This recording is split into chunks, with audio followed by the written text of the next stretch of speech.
Salam.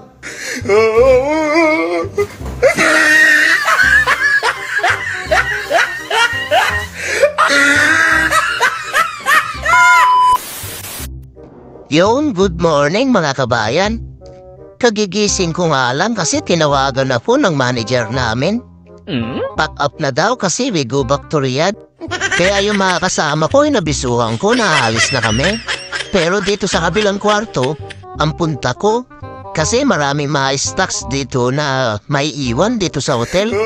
Yan, kita nyo naman 204 yan. Pero ang room number namin ay 210. Nagbaon nga pala ako 2 crates. Kasi raransaking ko yung fridge nila.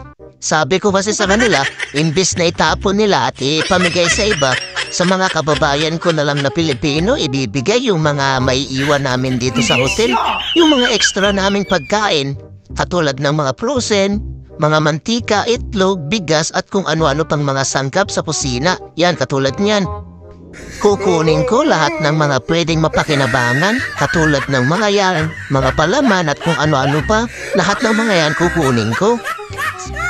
Pero bago ko limasin yung laman ng mga cabinet at fridge nila, syempre kailangan muna natin magpaalam. Ito nga pala yung isa sa mga kasama ko sa trabaho.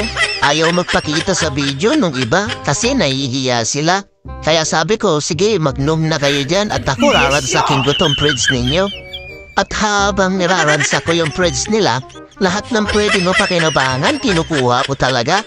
Kasi alam mo naman pag mga Pilipino talagang masinop sa lahat ng bagay.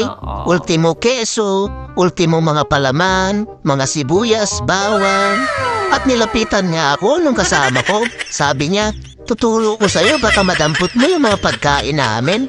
Baka daw madala ko yung breakfast nila kinaumagahan. Kaya binigyan niya ako ng bigas at saka ibang mga dilata. At saka yung mga ibang mga sangkap pinamigay niya sa akin talaga. Mabait naman to sila kasi talagang support sila sa mga ginagawa kong pagtulong sa aking mga kapwa OFW.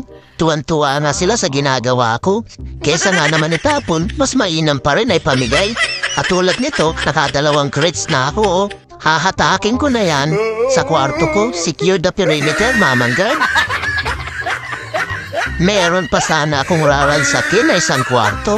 Kaso natutulog na yung mga kasama kong iba, kaya nahiya na akong puntahan sila.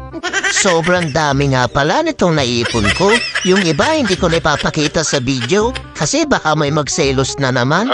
Alam mo naman yung mga kapwa natin Pilipinong iba, medyo may pagkasiloso at pagkasilosa. Gusto ko sana suportahan nyo na lang yung ginagawa ni Mamang Guard para sa kabutihan naman to mga kabayan. At sana maging masaya tayong lahat kasi nakakatulong tayo sa kapwa natin OFW. Syukran!